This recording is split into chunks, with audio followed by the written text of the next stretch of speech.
Well, I'm going to take just a couple of minutes. First of all, thanks for the introduction, Rick. I'm Rob Thayer. I'm the Acting Director of the Asia and Latin American Caribbean Office within our new Bureau for Humanitarian Assistance. And I see you've got a slide up on our Bureau, so I'll touch on that in a moment. Just want to say, first of all, that we're very excited that Haiti will be benefiting from a new 5-year resilience and food security activity.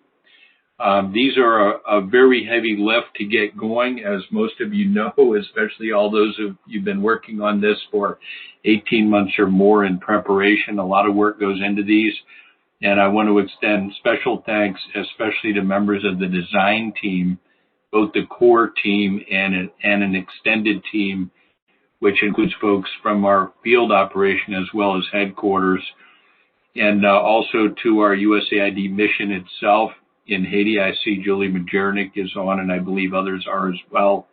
Also to our sister bureau, the Bureau for Resilience and Food Security, who's worked with our design team on many aspects of this. And thanks also to all of you now who are considering applying for and perhaps will be involved in this activity going forward.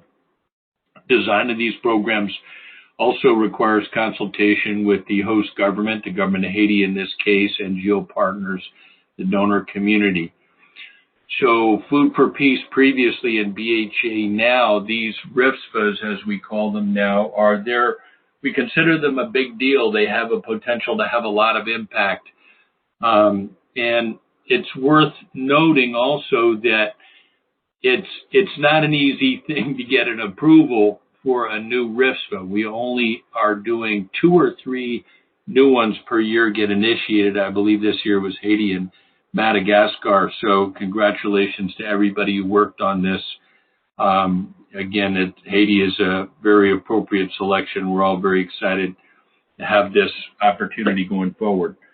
I'll explain a couple things on the slide here. I think it pretty much speaks for itself, and I think all of you are probably well aware that we had 2 legacy offices, Office of Food for Peace and the Office of Foreign Disaster Assistance. I worked for 10 years for OFDA before my 10 years for Food for Peace, so I kind of come full circle now, and definitely see the benefit in our joint operation, which allows us to take a much more integrated approach to all sectors and all aspects of humanitarian assistance, and it also allows us to kind of take ownership of and design for the entire timeline, including preparedness and stages of a crisis, and also take a longer-term view, which this RFSA will contribute to in coordination with our mission and other partners there.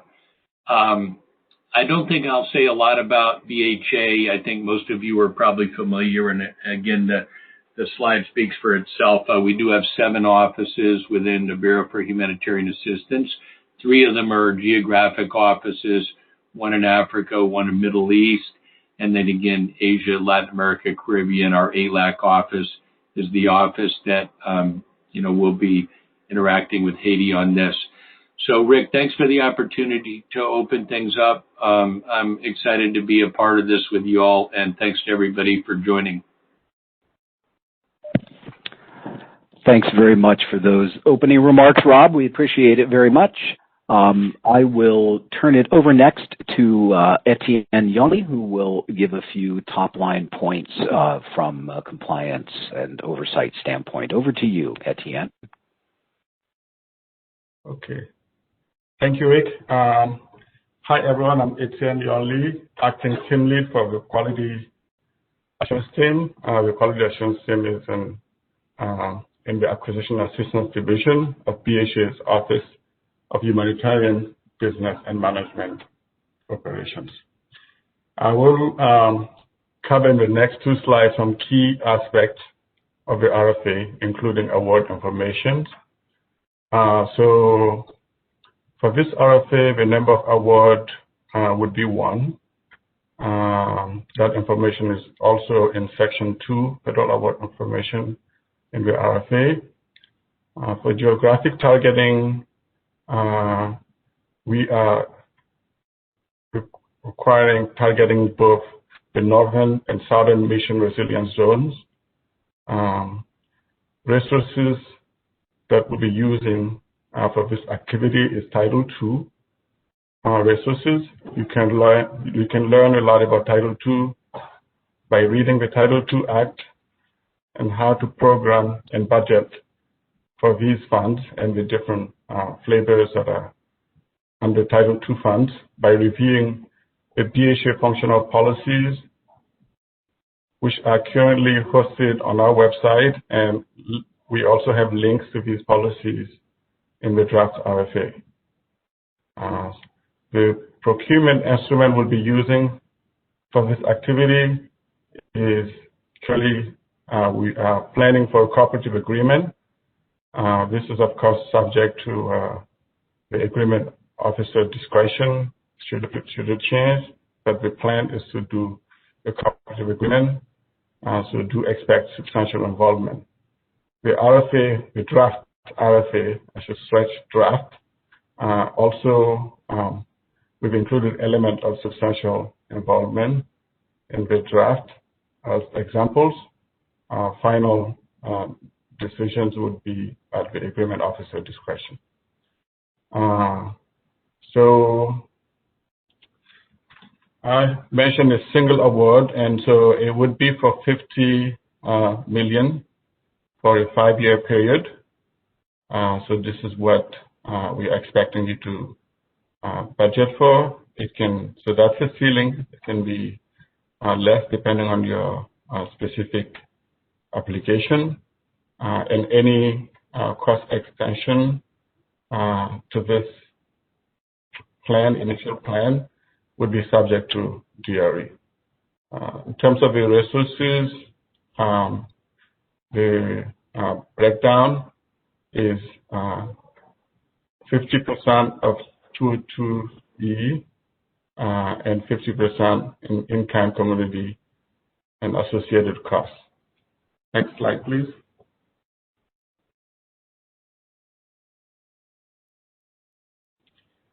All right, let's keep going. So, all right, so the comment periods for the draft RFA in the transmission email to the community, also on grants.gov, it's March 2nd, 2021. So do keep sending in your comments and questions as they help us finalize and improve the RFA. So we have also the email address for these questions and comments is included in the draft, which are in the slide, which I will read as well. So fy21.rfa.haiti@usa.gov. So we'll do our best to respond to the comments and questions you send, and also to the comments and questions we'll receive here. Usually we address these questions and comments directly in the RFA. That's the end result in the draft, in the final RFA that will be released. And because the meeting today is still a procurement sensitive activity, we'll do our best to respond to the questions we receive here today, keeping in mind that any earth-shattering new information will have to go through grants.gov first, which is to the public, as this is a open and full and open competition. So I had mentioned this being a draft. So anything is subject to change. So we don't expect you to be responding to the draft. So do wait for the final RFA to prepare for your responses. And release of the final is, of course, anything governmental is subject to availability of funds. So you can keep monitoring on grants.gov for the release for the final RFA. The anticipated start date of implementation is the first quarter of FY 22. So I will stop here and pass the floor to Julie. Over to you, Julie. Hi, everyone.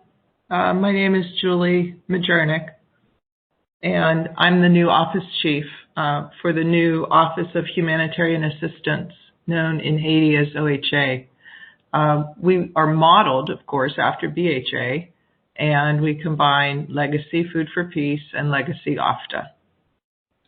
The Haiti mission's new country strategy will be released to the public very soon. There are some formalities that must be taken care of first. Everyone is very excited about its release, so please keep checking on the BHA website for a link to the new strategy. To keep this simple, what I wanted to do is to provide you with a few details tied to the mission's portfolio approach, and then also give you some general thoughts about ideal programming goals. So I only have one slide, which is Miracle, and it has 4 items on the slide, and I'll talk about each of those items. The first thing that I wanted to bring up is the U.S. Government Global Food Security Strategy dated 2017 to 2021. And I also wanted to just flag the Feed the Future Haiti Resilience and Agriculture Sector Advancement Activity. And both of these are extremely important to the mission. The first is tied to the journey to self-reliance, and the second is a recent RFP. That's a request for proposal, aka contract, is coming out of that, a special type of contract. And that should start around the same time as the RFSA, the RFSA. So let's just get started then with this U.S. Government Global Food Security Strategy. And why on earth am I bringing this up? Well, I'm bringing this up because the GFSS charts a course for the government, the U.S. government, to contribute to the achievement of global food security and the range of sustainable development goals. And this is a collaborative effort across the globe. So that's a very important context. According to the GFSS, together we must strive to end global hunger, undernutrition, and extreme poverty, and continue to battle significant challenges and opportunities that remain, including urbanization, gender inequality, instability, and conflict. And don't forget about the effects of a changing climate and the problems with the environment. This is why we must coordinate various avenues of funding at the mission and with these precious BHA resources. And so despite our collective progress in global food security and nutrition over the recent years, hundreds of millions of people around the globe still live in extreme poverty. They're chronically undernourished, and huge numbers of children under 5 are stunted. Food security is not just an economic and humanitarian issue, it is also a matter of security. And we take that especially serious in Haiti. And as growing concentrations of poverty and hunger are leaving countries and communities very vulnerable to increased instability, increased conflict, and increased violence. Chantal will talk more about this operating environment and the country context after I finish with these other bullet points that I have in my notes.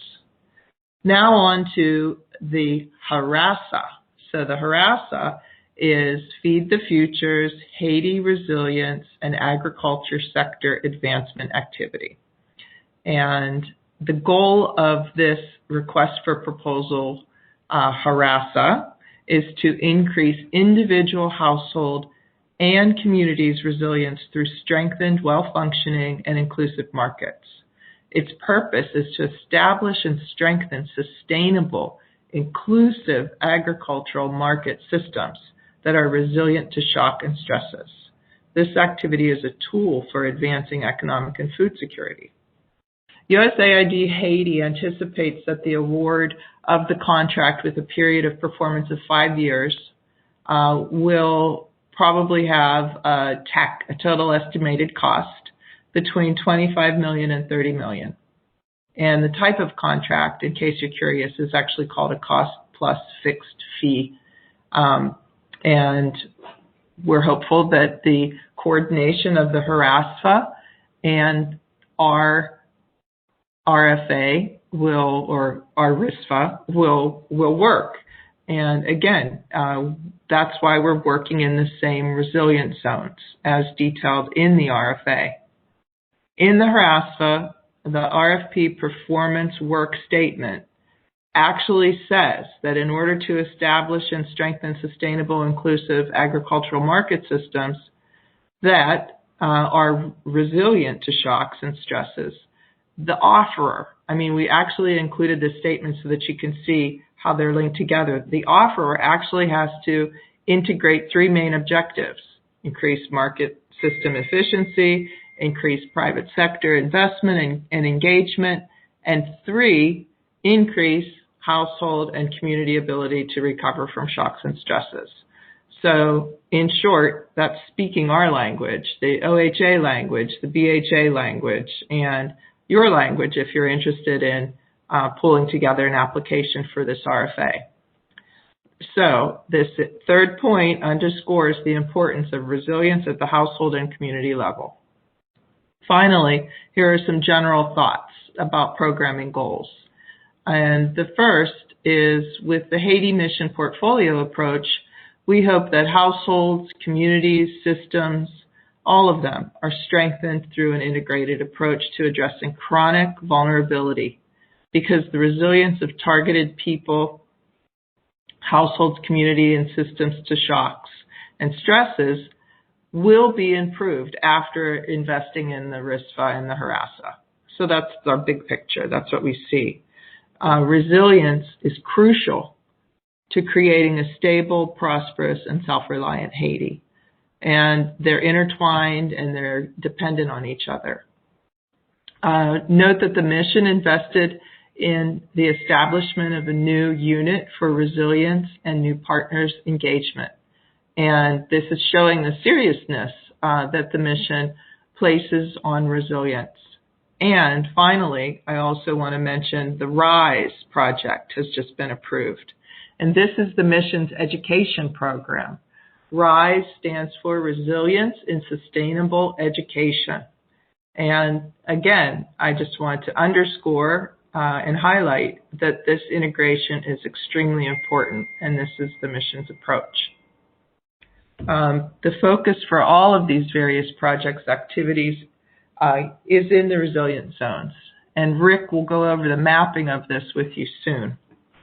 So in conclusion, we all must focus on strengthening people, households, community, and systems through improved health outcomes, more continuity of learning, increased access to resources, and better disaster response. We want household food and water security to increase, maternal and child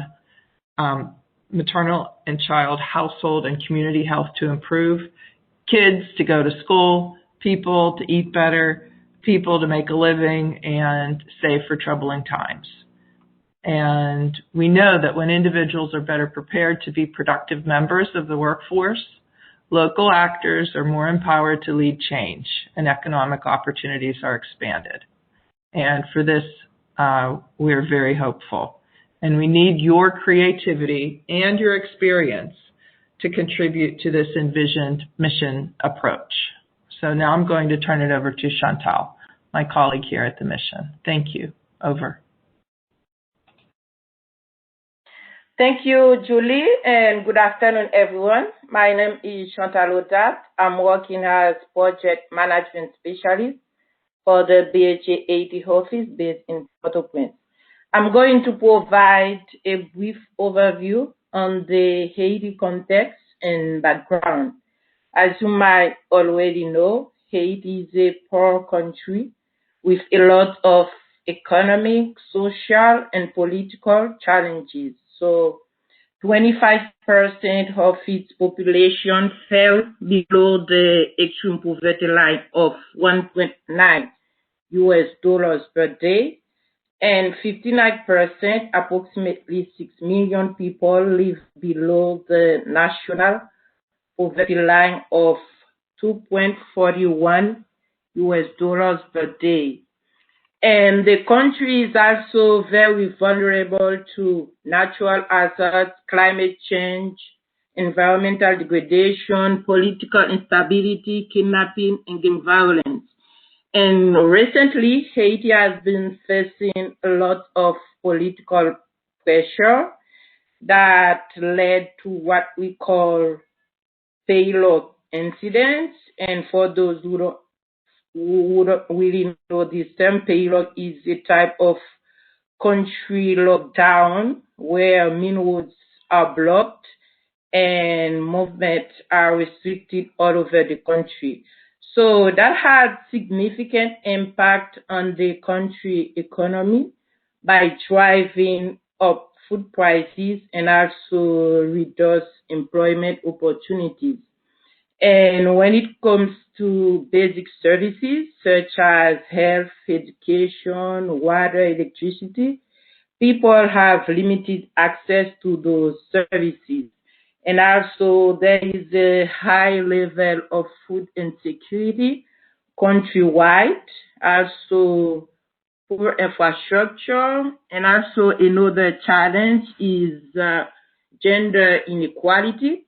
Women and girls continue to be affected by severe inequality and also gender-based violence. So thank you. With that, I will pass it over to Rick for the next slide. Thank you, and over to you, Rick.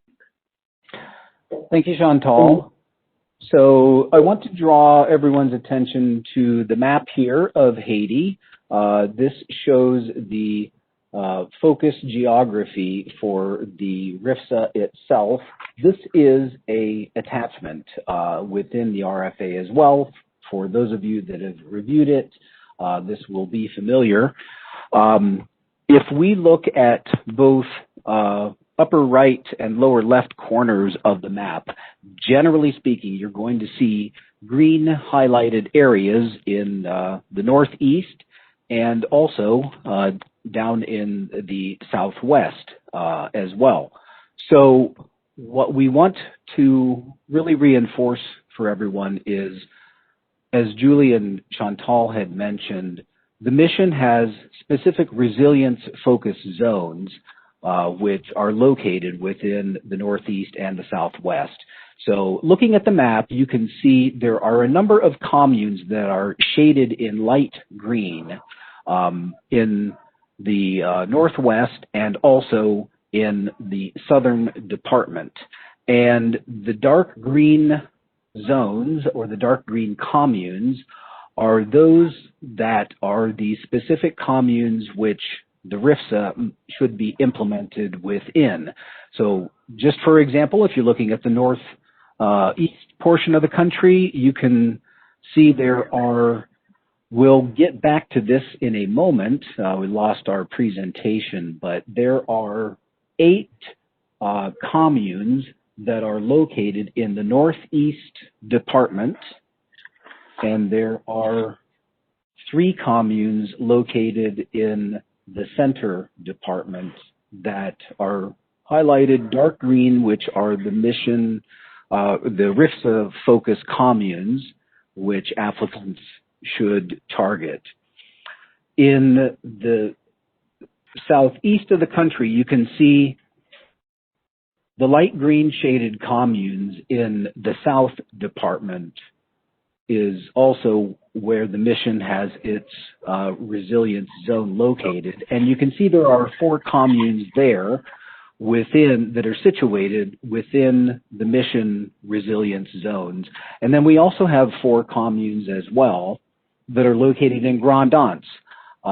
So if we can go to the next slide quickly, what we want to just reiterate, this is again in the RFA itself, but the total catchment area for communes that are eligible for applicants to select from are located here. There are a total of 19 communes, and in the Northern RFSA zone, the 8 communes in the Northeast and the 3 in Center are named here, and in the South, the eligible communes are also located according to their location in the Southern Department and the Grand Anse Department.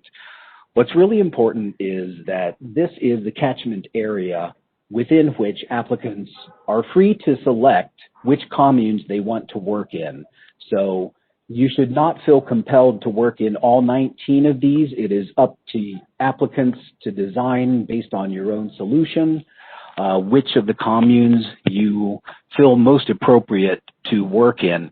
However, we do require, as Etienne had said earlier, that an application really must work in both the Northern and Southern RFSA zone, and within the South Department in particular, we do require that applicants select some of the communes that are located within the South Department. So with that, I'll stop here. We can answer additional questions during Q&A if necessary, but I'll turn it over to Chantal for a couple of additional points on the geography. Over to you, Chantal. Thank you, Rick. Could you hear me, please? Because I'm having some trouble yes, with my... we do hear you.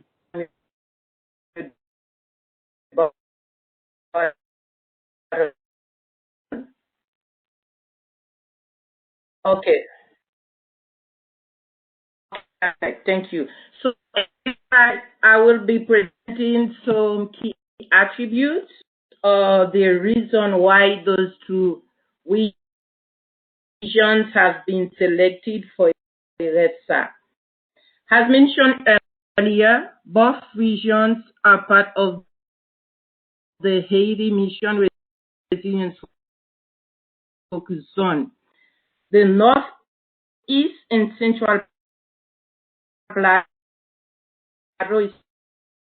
historically are very vulnerable to flooding and drought. This is a region with a high frequency of food insecurity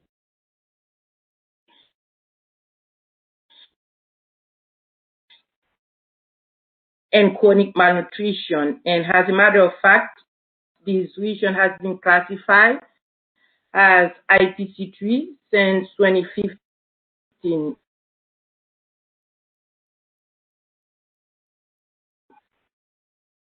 In the last chronic food insecurity analysis.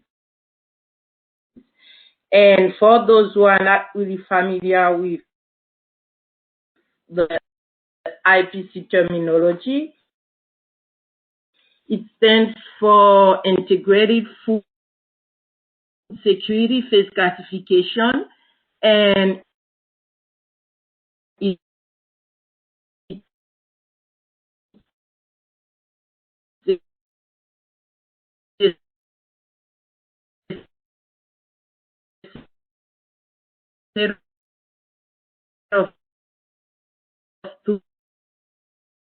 to classify the nature of the Northeast and Central Plateau. Farmers have limited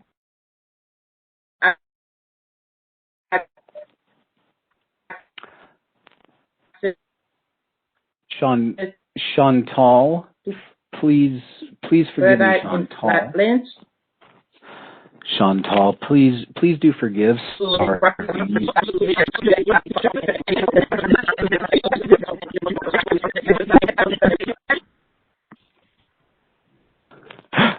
Could you hear me well now?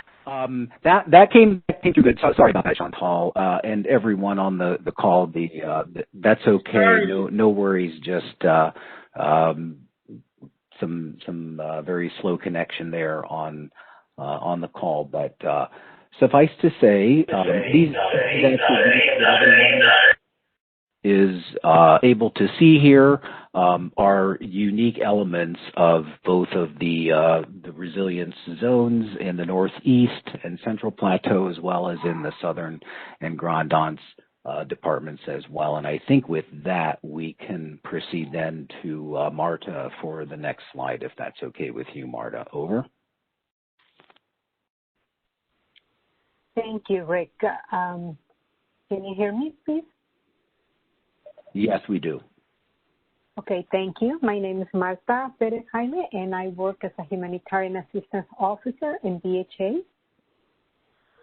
With the background presented so far, this slide shows the conceptual results framework of the Haiti RFSA and presents the goal and the desired high-level purposes. The goal reads, chronically food insecure households and communities have improved food and nutrition security and enhanced resilience to shock. Purpose 1, enhanced sustainable management of natural resources. Purpose 2, increased consumption of nutritious food, especially by women and children. And purpose 3, households attain more profitable livelihoods. Although this diagram does not appear as such in the RFA, it was used to develop the document during the process. And as mentioned in the opening remarks, it is important to emphasize that the Haiti RFSA activity was designed in consultation with and input from many stakeholders within USAID and other actors, including the government of Haiti, the NGO partners, and the donor community in Haiti. The consultations also included in-country discussions, as well as a thorough review of relevant data and background information on the sectors of interest. Also, the review of past programming in Haiti and evaluation reports, best practices, lessons learned, what has worked, what has not worked, and why, and also a review of challenges and opportunities given the country's current context and situation. With this, I'll turn it over to John. All right, thank you, Marta. My name is John Lamb, and I'm going to talk a little bit more about each of the three purposes. We're going to go a little bit more detail, and if you want to know where we're drawing from in the document, we're pulling from the purposes section and also the technical approach section. The latter is around page 30 of the RFA. So our first purpose focuses on enhancing management of natural resources, both through strengthening absorptive and adaptive capacities of households and communities that we work with, and also by developing sustainable assets. So we're looking at both capacities and assets here. We are interested in evidence-based strategies where the applicants can put forward time-tested approaches that have worked in Haiti before. But we're also interested in seeing if you have new and innovative ideas to solve problems where maybe the approaches that we've used in the past have not been that successful. So we're looking for kind of a combination of both the new and the old based on what's worked and what maybe hasn't been tried that could work. We recognize that the nature of the problem of the problem set for natural resource management in these areas will likely require a mix of structural and non-structural interventions. And when constructing assets, we expect an emphasis on both quality and early consideration for sustainability beyond life of the project. So from the beginning, we want to be thinking about sustainability.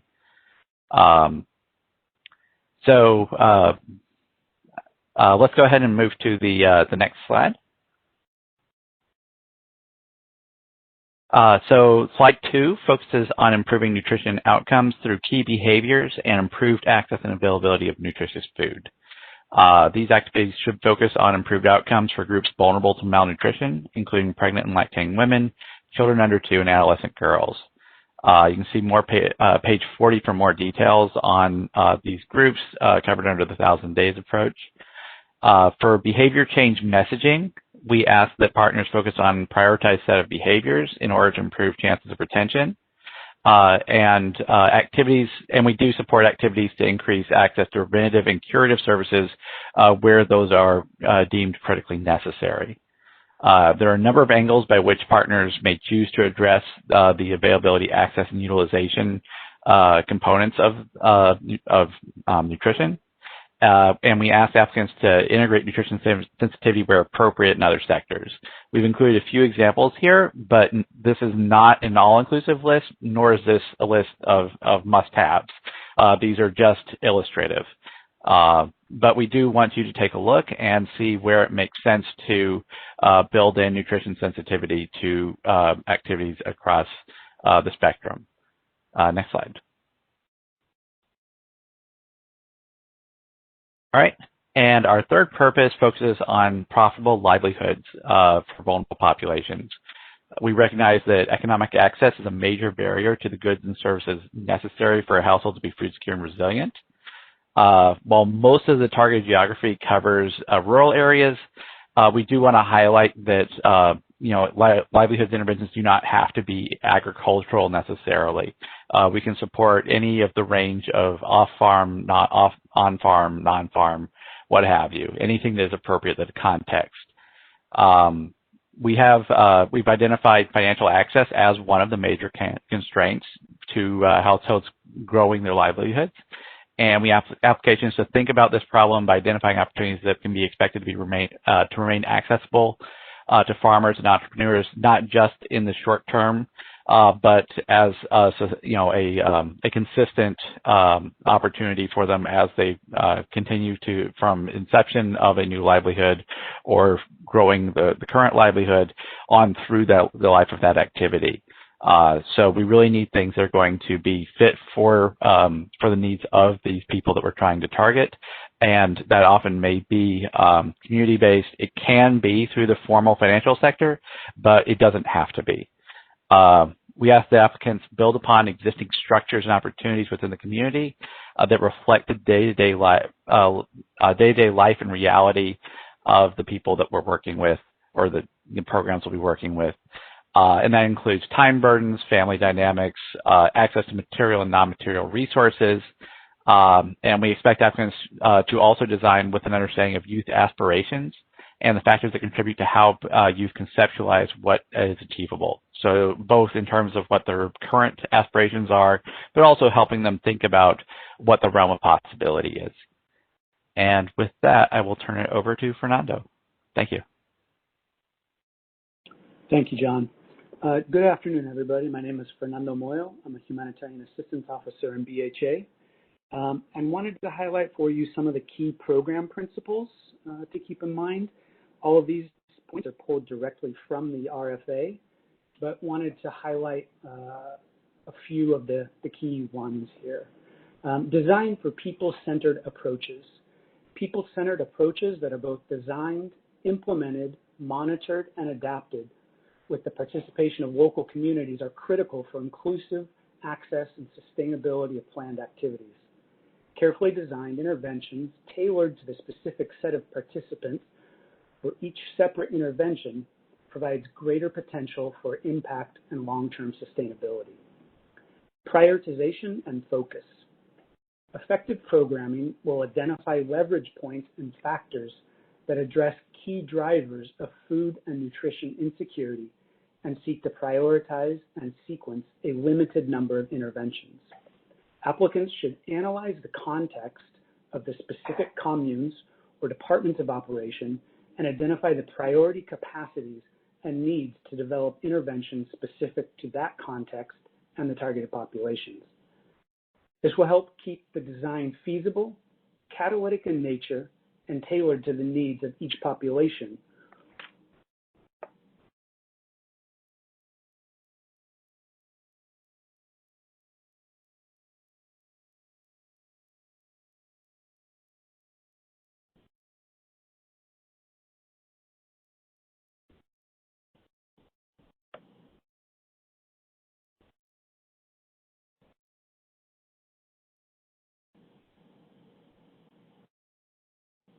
Yes, let's go to the next slide.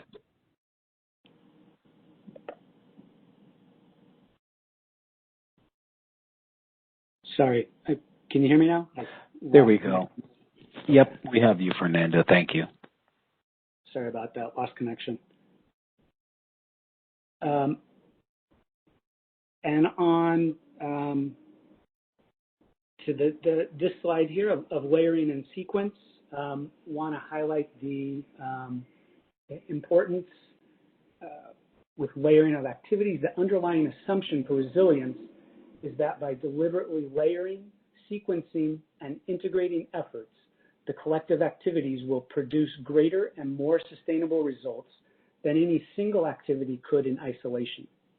Layering BHA outcomes with mission programs promotes resilience and self-reliance. Layering, sequencing, and integration represent different programmatic approaches used in order to maximize the impact and sustainability of the interventions proposed. The way the various interventions are layered with other investments, integrated within a household and community, and sequenced will either help or hinder their uptake. It is expected that using these programmatic approaches appropriately will create long-term potential for success. The sequencing, layering, and integration of interventions under this RFA must consider and explicitly identify work being done by the host country government, other humanitarian and development implementing organizations, and other donors, including USAID and other entities of the U.S. government and non-U.S. government donors. And with that, I will turn it over to Etienne. Thank you. Thank you, Fernando. Before I talk about this slide, I want to come back to something I said earlier, full and open competition. This is, of course, assuming eligibility for Title II funding, which is addressed in Section 3, eligibility information in the RFA.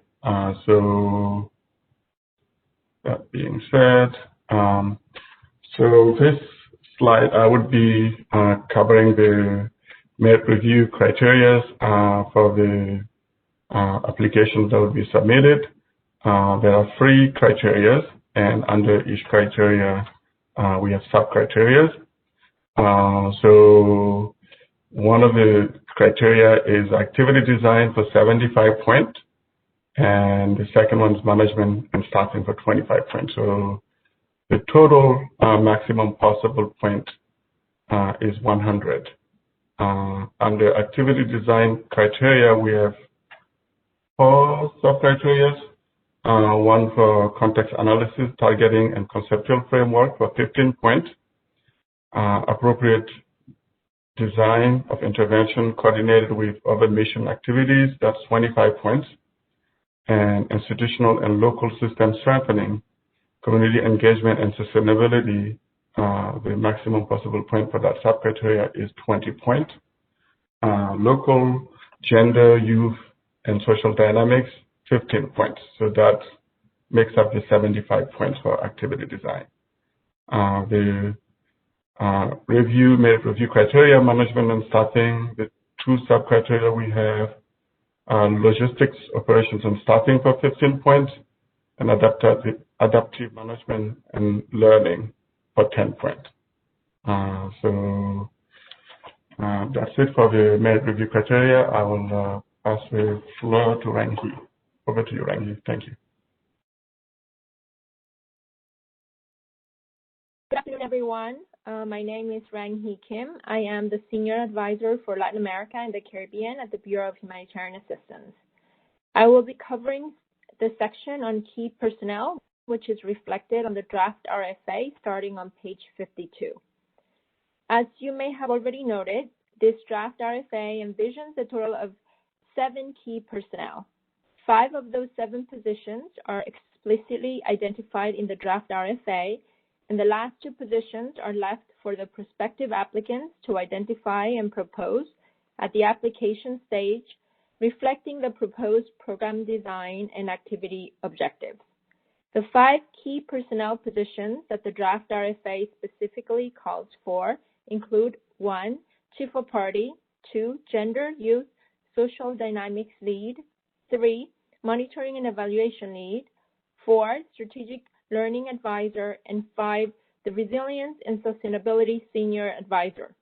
Most of you are quite familiar with the first 4 out of these 5 positions and have seen these positions quite frequently in other RFAs and RFPs. This RFA has added a new Resilience and Sustainability Advisor position to the required key personnel list. In the interest of time, I will not go over the first 4 required positions and will focus on providing an overview of the 5th required key personnel position of Resilience and Sustainability Senior Advisor. In a nutshell, this position will be responsible for providing strategic vision and leadership and accountability for achieving and entrenching RFSA resilience and sustainability goals. The Resilience and Sustainability Senior Advisor will ensure that technical sectors and support functions within the program work together to create multiplier effects and establish and manage the necessary systems to deliver resilience and sustainability results.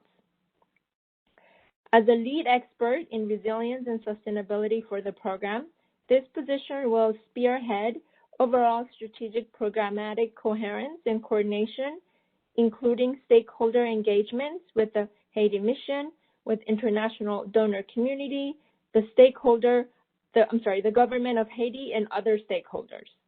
Harnessing the convening power that comes with this position, the Resilience and Sustainability Senior Advisor will coordinate and promote appropriate integration, layering, and sequencing of technical interventions within the RFSA and across USAID and other donor-funded investments in Haiti to amplify sustained impact.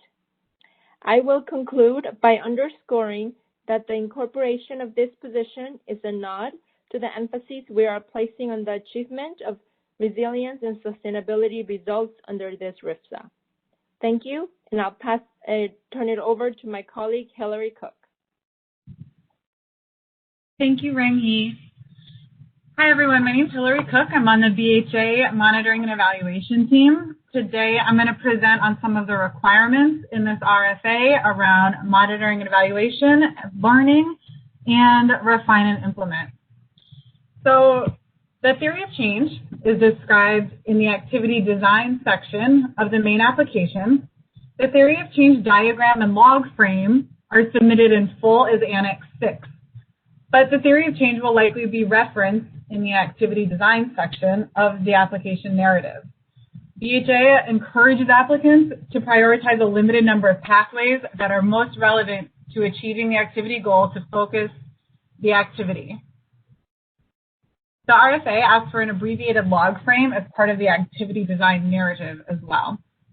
At the application stage, the theory of change maps out the hypothesized series of changes expected to occur to a specific population in a given context as a result of the proposed interventions.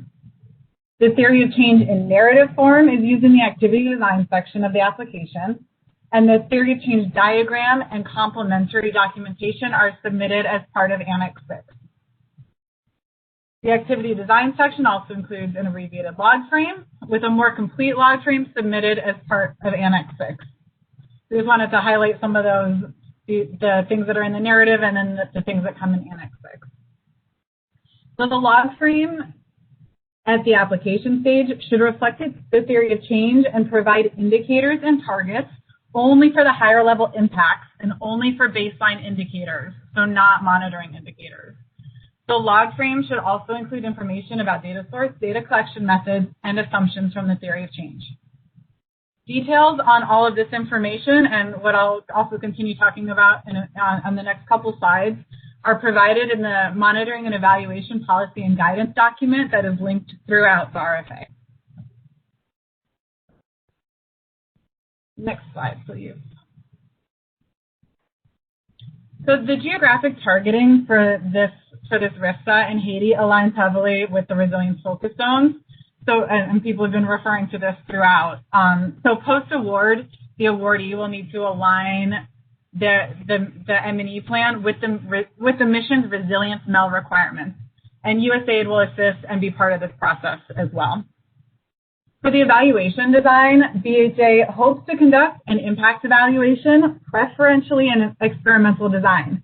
However, to highlight this is not a final decision, and will be worked on together in collaboration between the mission, the successful applicant, and BHA. And it will be important to decide all these stakeholders will be important to defining the final methodology. And many factors, including the design of the activity, will contribute to these decisions. So the M&E plan annex should include a description of M&E staffing and capacity strengthening, a summary budget for monitoring and evaluation, a plan for developing a database, which includes a timeline, uses cost-effective, widely available platforms, has unique household and individual identifiers, and includes a plan for hiring a database manager.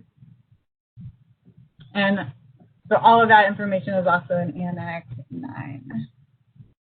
Next slide, please. The activity learning plan. This should identify how the activity will ensure robust cycles of learning during the refinement period and throughout the life of the award. Details should clearly align with information in the design and management approaches and should include specific learning questions and diverse approaches to both learning and adaptation, making clear how the approaches will be operationalized in practice. A plan for the refinement year with a timetable of key milestones is required, but the plan should also illustrate how learning will continue after the refinement year as well. And so these things include engagement and consultative processes with partners, communities, and other stakeholders, identifying and filling knowledge gaps to understand the context, identify needs, and test new approaches, processes to capture, share, and apply results, lessons learned, reflection, scenario planning, and promising practices, a plan for operationalizing learning through each year's prep process, ensuring the application and analysis of new evidence to improve overall effectiveness, and strengthening capacity of staff, partners, and communities based on best practices and learning from the activity. Next slide, please. Thank you. So to speak just really briefly on the refine and implement approach. So R&I, refine and implement, R&I, is an opportunity to make a good design great. In the refinement period is about the first year. So what happens in that first year? So in this first year, partners in BHA thoroughly review, understand, and identify gaps in the activity's theory of change. Pre-implementation formative research and analysis fills the biggest and most important gaps in the theory of change. Partners begin to engage in meaningful stakeholder and community engagement to contextualize the activity and strengthen the local partnerships. The partners develop an inventory of interventions by other actors in the target area. So although it's called the refinement period, implementation does take place. Interventions that are evidence-based and contextualized can start during refinement, as well as pilot interventions may also begin. The activity design and implementation plans are reviewed, updated based on the refinement period learning. And then lastly, it's important to understand that normal startup activities also take place during the refinement period and shouldn't be delayed. The partner will set up offices, hire trained staff, develop guidance, learning contracts, and begin identifying activity participants and building a database. So this takes a lot of time and effort to set up a big activity like this, including hiring and training a lot of staff.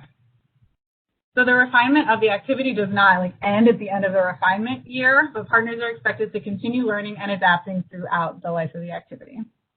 And with that, I pass it back to you, Rick. Okay, thank you very much, Hillary. Everyone, thank you all very much for your patience with our presentation and technology. This concludes the formal presentation period of the solicitation. And with this, we still have a remaining amount of time to be able to entertain any questions and answer these. So again, I want to encourage Everyone that is interested, please type in any questions that you have in the chat box, and we'll be able to answer these in turn. And what I'll try to do is read some of the questions as well. There may be some of you that are just attending via telephone, so for the benefit of those individuals that may not be able to see the chats, we'll begin as follows.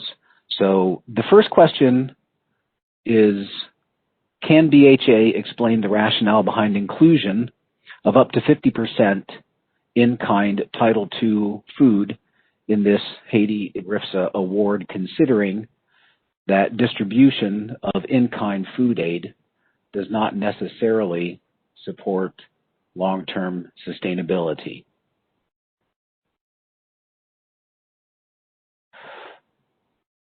So I can try to answer that as much as possible, and we'll defer to others, but I think the rationale behind the provision of the split between the two is really primarily derived from what BHA had at its disposal in terms of the actual congressional earmarks and availability of funding.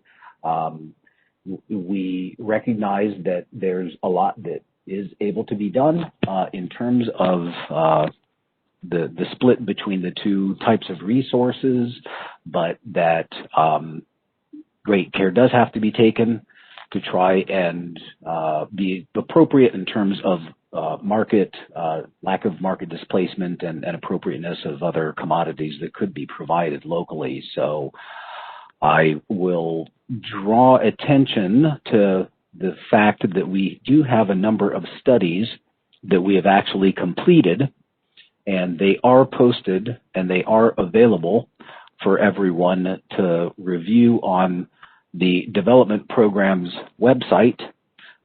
We have a market analysis that can help provide some overview of appropriate commodities and market activities. We have a food security desk review that is also available. And we also have updated list of available commodities as well that are now available for utilization as you're designing your applications. I will pause there to see if any other colleagues here at BHA are interested to add to this response, and I'll pause for a moment. I'll maybe hop in real quickly, Rick. Just to note that the rationale here is partially based on the fact that we have a fixed earmark, so to speak, that we do have to program somewhere, and so there are always decisions that have to be made about where that resource goes, and so that is kind of where this is coming from, and we ask the partners to be a little bit creative in figuring out how we can do this. We are relying on you all to come up with ways that will not disrupt the market, and that is a priority for us. Over.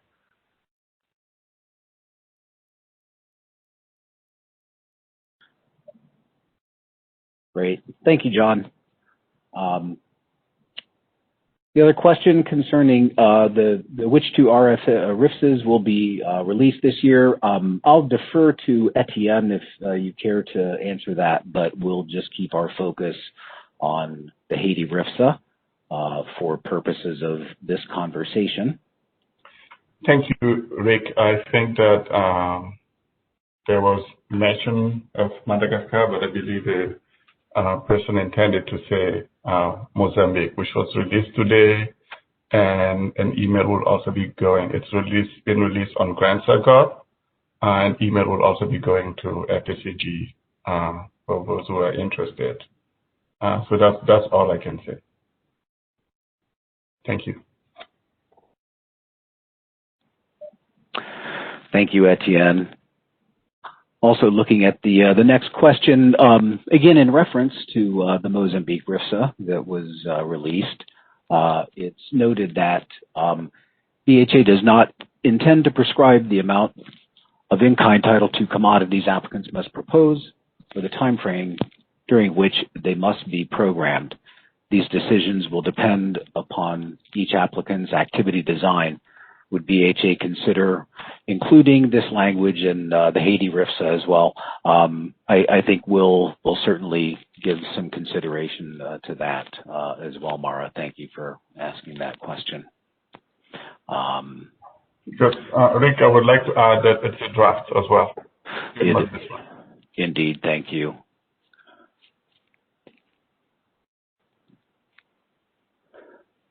Okay. Moving to the next question. Again, seems to be commodity focused. Page 10 of the draft RFA states that at least 50% of each year's budget must be comprised of commodity procurement and ocean transport and ITSH, given the expected 6 to 12-month refinement period, which focuses on studies and design refinement. How will BHA apply this budget requirement for the first year?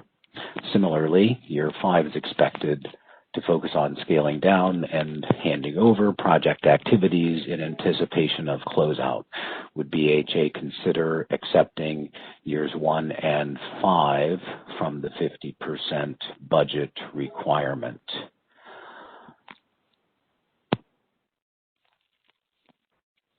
I believe we are open to the solutions that each applicant feels most appropriate based on your own current design.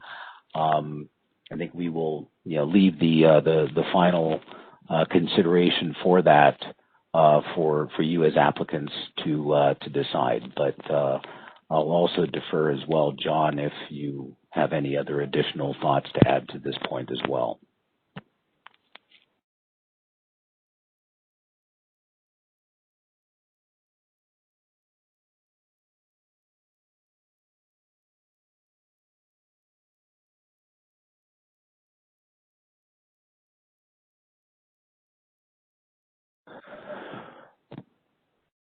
Okay, then going to additional comments. So I think there's a question about accessing some of the documentations, So we'll just again ask Etienne to correct if necessary, but the Haiti solicitation, of course, is available right now on grants.gov, and additional documentation that we've referred to, which will be helpful to applicants in your design, are going to be available on the development program's landing page of the USAID website, and they will be found in conjunction with this draft solicitation, as well as further on the landing page. There is a section referring to country-specific information, and under Haiti, the market analysis and food security desk review documents are located there. Yeah. Thank you, Rick. And we'll take comments or suggestions from potential partners on how to make these visible. But the RFA does include, or more visible, the RFA does include links as well, taking you to the resources that we thought would be useful for you. Over.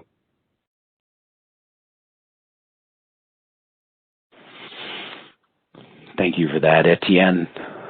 There's some questions concerning the geographic targeting, so we'll try to take these in order. Do applicants have to include all of the eligible communes listed in the Northeast and Center departments as listed in Annex number 5? And similarly, must applicants include all of the eligible communes in the RFSA Southern Target Zone? Please confirm that this means that applicants must include all 4 communes in the SUD department and listed in Annex 5. So to answer concerning the Northeast, no, there is no requirement that all of the communes in the North should be targeted. Similarly, in the South, there is no requirement that all 4 communes in the SUD department must be included. Applicants do have to include some of the communes in SUD department, but not all. Kind of goes back to the earlier point that Etienne had identified at the beginning of the presentation. We need to be sure that applicants are providing a program that will take place in both the North and the Southern mission resilience focus zones. So it's up to applicants to decide which of the communes in either Northeast or Center that you select. And for the mission Southern Resilience Zone, we do expect some communes should be selected in SUD department, but it's really up to applicants to decide which of those you select.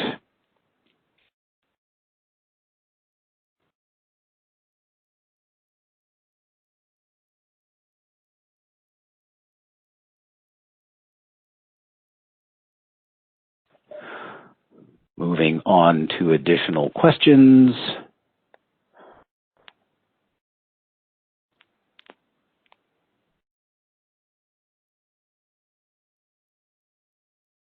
Forgive me just reading some of these.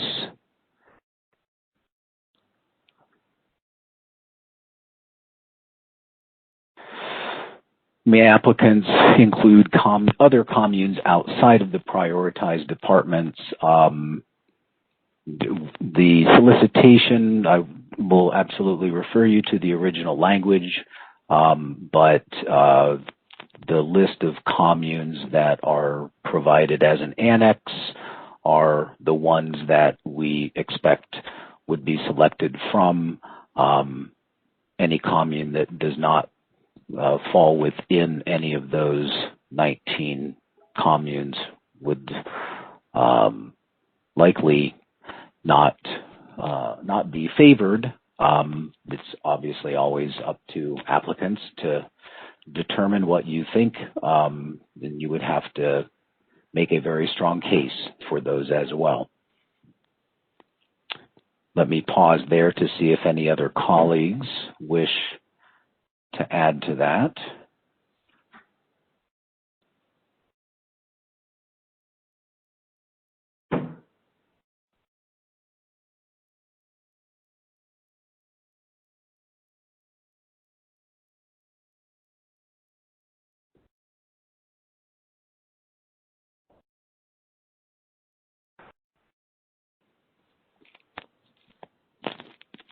We have a question. Other BHA RFSA eligible communes lie within the RFZ. Is BHA asking that applicants consider communes in the RFZ that are outside of the RFSA Northern Target Zone and the Southern Target Zone so as to increase overlap with the broader resilience focus zones? No, we are not asking that.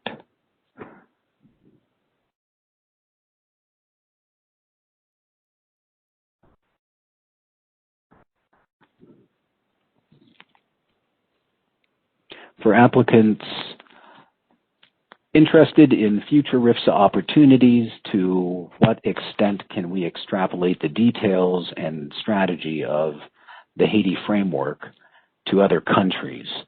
Will the goals and IRs be coordinated and mirrored when possible? Perhaps I'll defer this to Julie Majernik and others on the call over. Which question? I'm sorry. It is From Patrick Roizen for applicants interested in future RFSA opportunities, to what extent can we extrapolate the details and strategy of the Haiti framework to other countries? Will the goals and IRs be coordinated and mirrored when possible? Well, Patrick, no, you can't, because Haiti, like all countries, have unique conditions, and this past year has been a doozy, to say the least. And so it's important to always refer to the RFA for the specific country. Ideally, yes, it's critical that we think collaboratively and we save resources. We're good stewards of the U.S. government tax dollars, that we want everything to be coordinated within a country. We don't want to have redundant program activities anywhere. And so those big themes, obviously, along with smart project activity development, are critical and key. But I would not expect us to use interchangeable language. I'm also not in DC anymore. And so people in the chat have just pointed out differences already between Haiti and Mozambique. And so I think that also helps support why the goals and IRs would not be coordinated or mirrored, even though it might be a great suggestion. I doubt that it will happen. Over.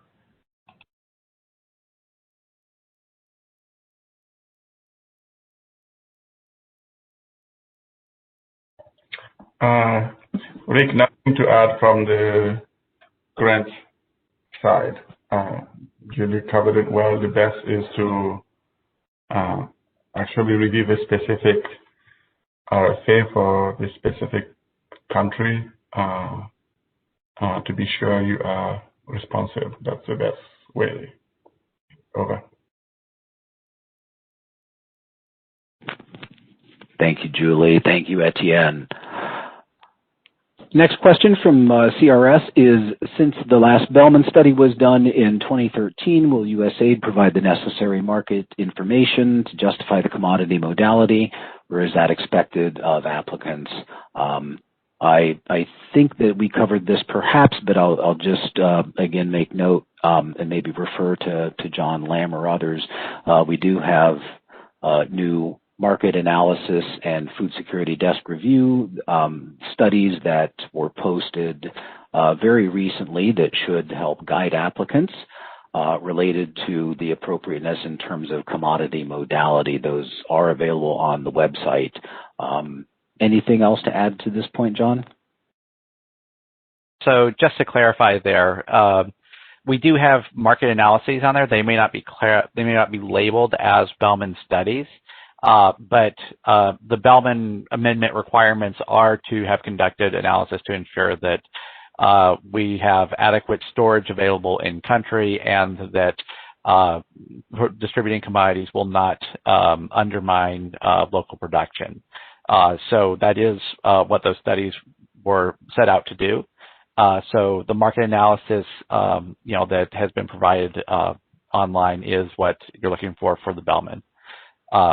And sorry, I was on mute earlier, but just to touch real quickly on the restriction on using commodities. I don't know whether we'll have flexibility or not on the refine year, but the main driver here is the fact that we actually have a global limit on 202E.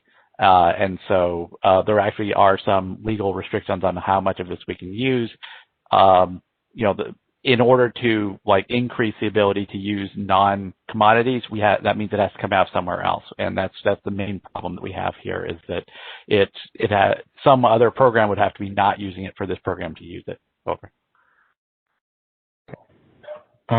Rick, I would like to add that if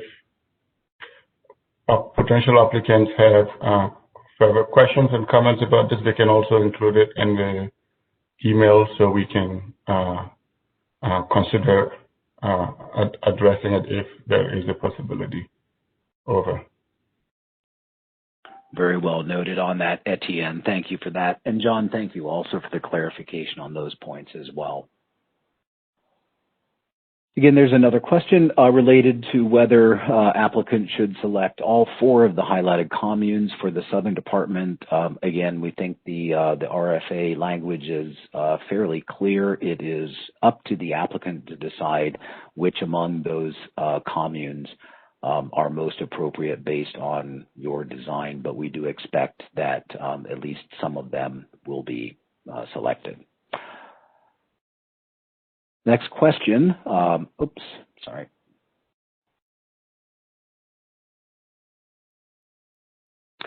Could we understand why the following interventions are discouraged?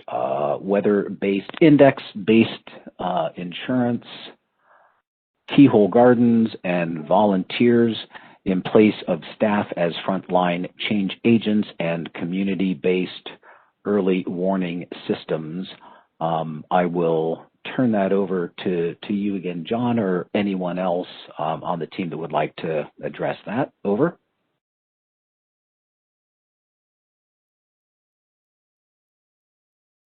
If I try to respond to this on the chat, it basically, most of these interventions we have seen over and over that whether because of the way we implement it, they do not contribute to food security outcomes. So particularly when we are trying to minimize the number of interventions, we determine that these interventions, we have seen many projects, and we determine that we will be discouraging them unless we see if an applicant propose any of those, and if they can direct to evidence that supports that yes, they substantially contribute to food security outcome, we will consider them. Over. Thank you for that, Arif.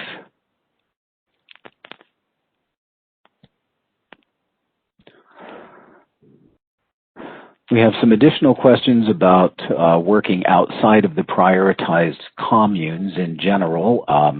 We do not want to encourage that. No, we believe that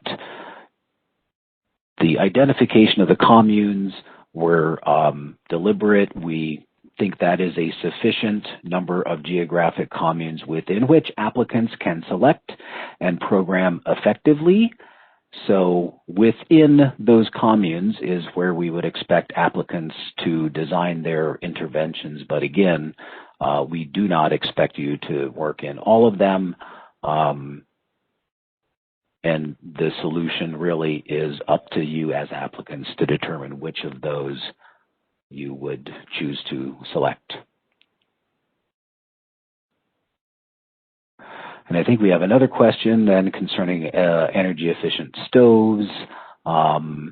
Is this referring simply to distributions of energy efficient cook stoves, or would this include market systems development approaches that would support private sector investment, including cook stoves as part of the market system? And I think, Arif, your response also encapsulates the rationale to this question as well, but I will pause here and just let you affirm that, Arif, if you would like, or pause for others on the core team to respond to this as well. Over. Thank you, Rick. Yes, so we haven't, again, this is another intervention that we haven't seen the way they are implemented, that they do not save energy, neither we get to see that there are health benefits. So we are not, we are discouraging. That doesn't mean that we will not be supporting it at all. We will, if any applicant propose energy efficient cook stove, they also have to submit or, present robust indicator to measure energy efficiency as well as health benefit. Without those indicators, we will not be supporting it. In the past, we haven't really seen much of those indicators to track the energy efficiency and health benefit. Over. Thanks very much for that, Arif. We have a somewhat different question, but on the matter of malnutrition focus, are locally produced reinforced foods allowed? I may turn that over to John or others to address that. And again, on malnutrition, are locally produced reinforced foods allowed? John, may I turn that over to you? Sure. Yeah, short answer is yes. I think what we're looking for in approaching malnutrition is whatever interventions you think will help achieve kind of changes within the community there. And local foods absolutely could be part of that. Fortification could be part of that. I don't think that while we do recognize that in-kind could be, this could be one way that in-kind could be used, we're not trying to push anybody into any one particular focus. What we want is something that you believe will work in that community, regardless of like what resources come from where. Over. Thanks for that, John. There's also a similar related question that I may also defer to you as well as to Julie, but the question here is, would a reforestation effort that grows highly nutritious fruit trees and pays farmers to keep trees alive until mature using tracking technology be of interest? So I'll also defer, John, to you and perhaps to Julie. Over. Julie, but John, please add anything that you would like. I see that as a design question, and it's really up for the organization to show us why this reforestation effort that grows highly nutritious fruit trees and pays farmers to keep them alive until mature using tracking technology would benefit Haiti, as well as be a valuable and resilient programming activity in Haiti. So for me, I want you to be creative. I want you to do things that stretch and show us your capabilities. I love that line from that old movie, show me the money. So in this case, show me the design with evidence that helps us understand why this way of using the money is appropriate. And Arif has already weighed in on other types of activities and stated that, either they have the evidence to show that they work or they don't. And for us, this matters. Over. Yeah, I agree with all of that, Julie. And the only thing I would add to it is that we do, as mentioned in the presentation, have an interest in thinking about sustainability from the very beginning. And that would be true of any type of natural resource management intervention that you'd be interested in trying. So we're not going to push people in one direction or another at this time, but we would want to see that reflected in the approach. Over.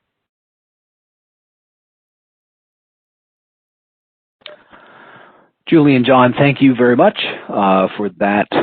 Truly appreciate that. I think the next question concerning discouraged interventions, the question is community-based early warning systems that rely on data collection and analysis by the communities or project staff is listed. So the question is, what about early warning systems that include communities and or project staff for the dissemination of early warning information?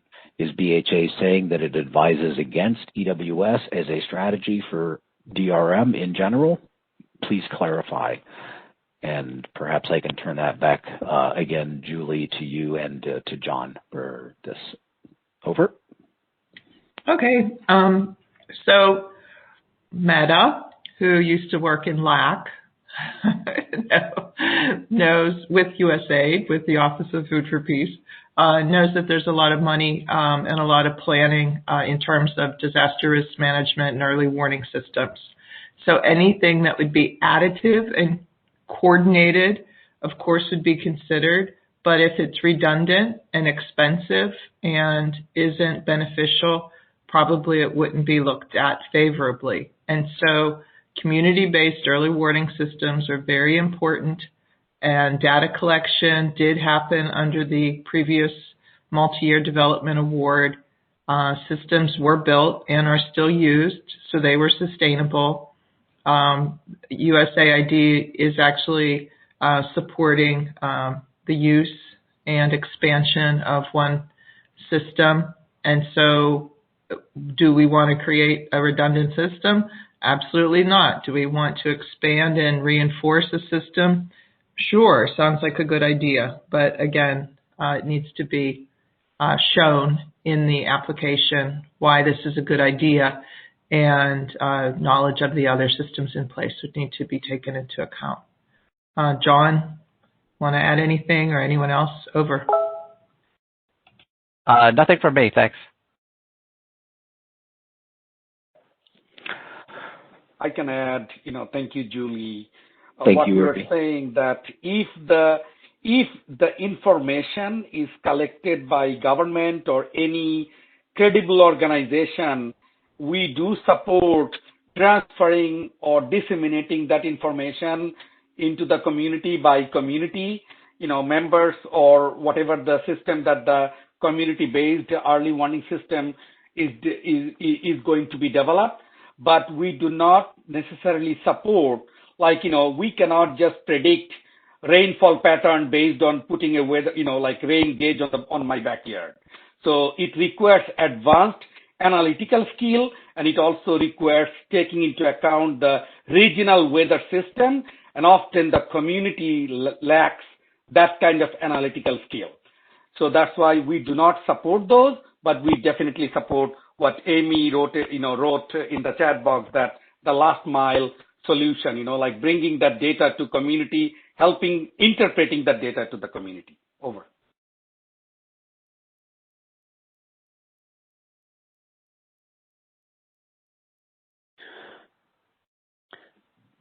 Thank you, Arif, John, and Julie, for those responses. Appreciate that very much. We had a question, would BHA consider RUTFs and RUSFs that are produced in Haiti with commodities as part of the activity? Is that something, John, that you would care to speak to, or Julie? Over. I can speak to it, or I think we have Mike Maskey on the phone too, if he would like to chime in. I prefer Mike as the nutritionist to speak to that if he's able, if he has access. Over. Thank you, Julie and John. I assume you hear me. We can hear you, Mike. Okay, great. Yeah, it's a good question, and in some ways, well, I'm going to answer this and also kind of comment on an earlier question that was raised about, which Julie and John responded to, about fruit trees, use of local foods. If you look at Purpose 2, Purpose 2 is all about, I'm just reading what's in the RFA, the draft RFA, is all about increased consumption and utilization of safe, nutritious foods. So we've highlighted in the draft RFA several key outcomes that we think are important, with some leeway for you, the partner, to suggest other outcomes, many of which are behavioral or have some behavioral component. And so, not to answer your question with a question, I would kind of refer to what Julie said earlier. What, you have to think through what are the right type of interventions or approaches that would lead to this purpose. So without, going into too much detail, RUSF and RUTF are, really important products that BHA supports for treatment of acute malnutrition. And you have to look into the RFA and see, is this something that BHA is prioritizing.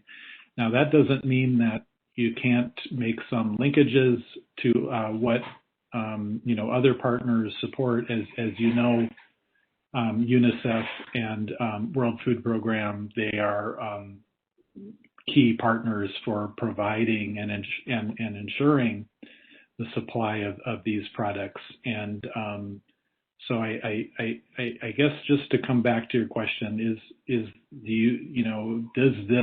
the question for you, of course, is this going to help you achieve, purpose 2? And so I'll leave it up to others if they want to add anything else. Over.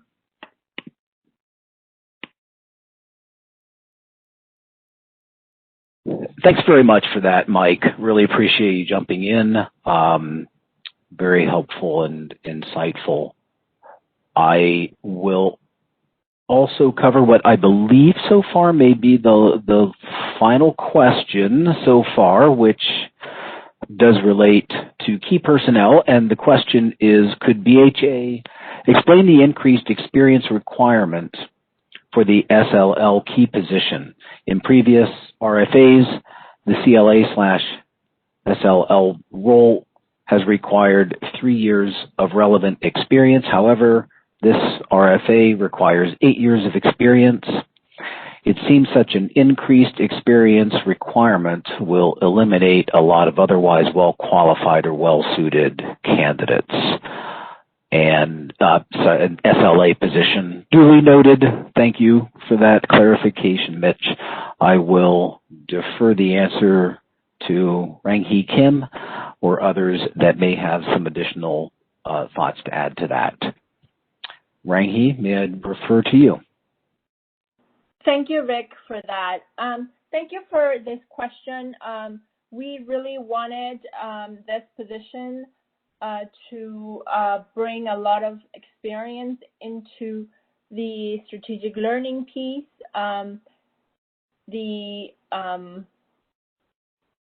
We recommend that you look at and do your very best in putting forth the candidate that you see most fit for this, but we do definitely think that this, we do very, very much want this person to have the best qualification, and it is really up to you to put forth the candidate that you are able to find who can do this job the best. I'll stop there. Thank you, Rick. Thanks very much for that, Rang-Hee. Appreciate it.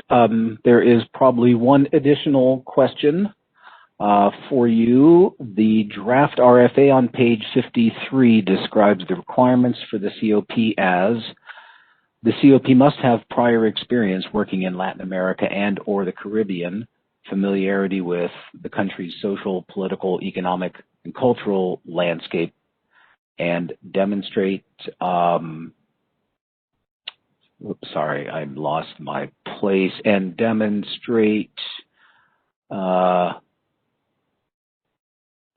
relationships with governments, donors, and other donor-funded projects.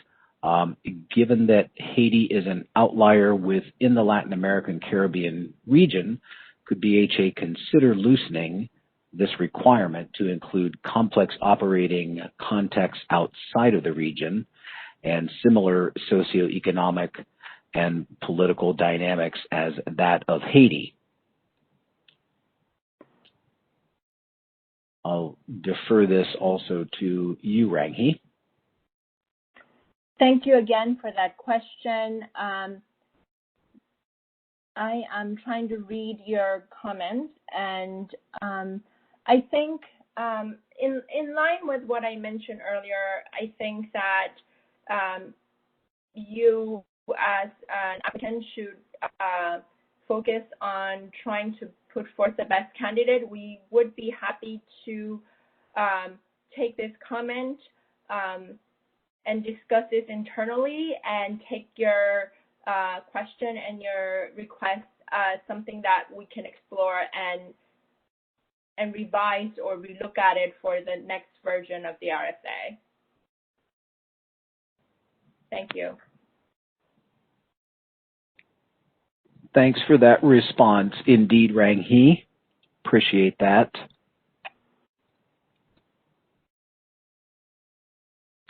The next question asks, can Title II food be distributed or provided to or through local market actors, companies, i.e.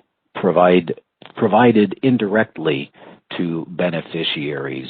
I will also defer, I think, to John and whomever else you may choose to defer this to as well for the response to this. Over.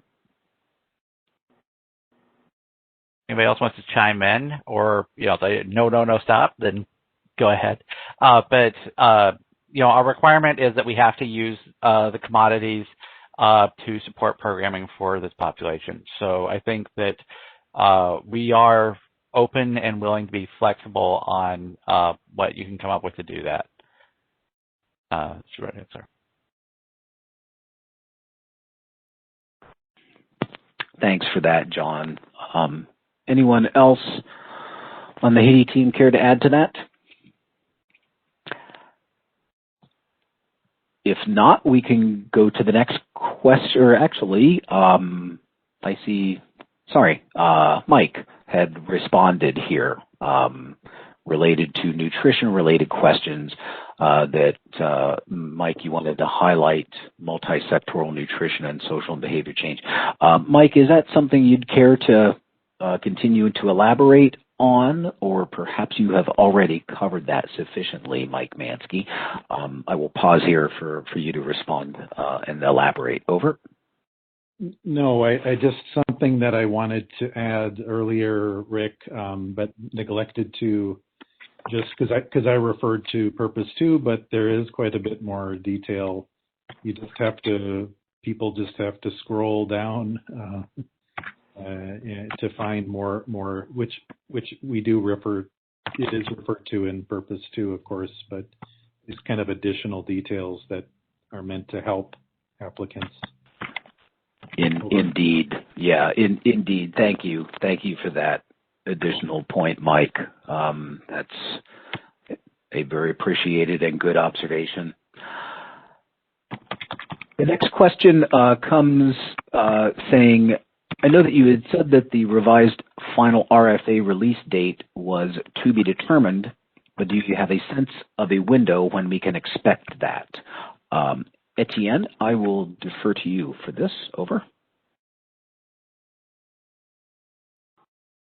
Thank you, Rick. For this question, I usually say that between now and the expected release, with the expected start date of the activity under the award, which is first quarter of FY22. This is just to say that we don't know that, if all the conditions are met, availability of funds, everything, we will be able to finalize and release. So the best source of information for this is, of course, to keep tracking on grants.gov. We'll also try, as in the past, to do the courtesy of sharing it on FSAG for those that are also part of that group. Over.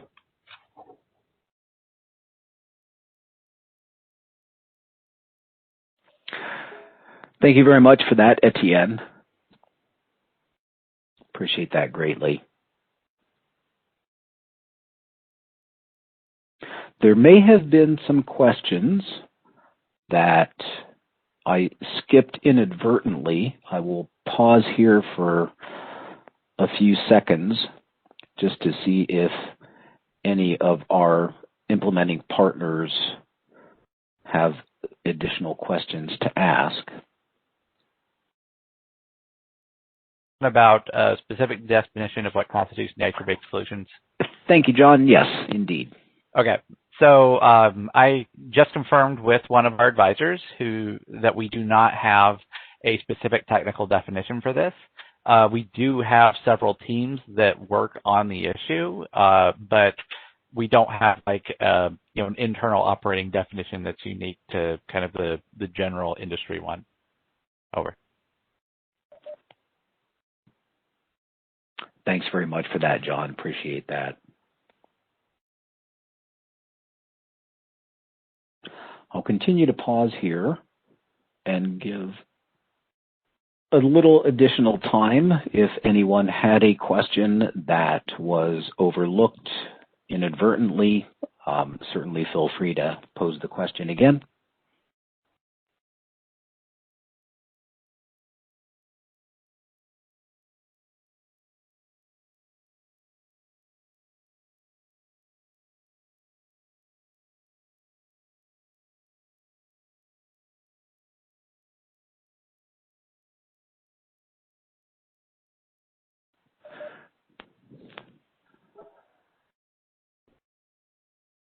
Okay, everyone, I will take silence as no further questions at this time.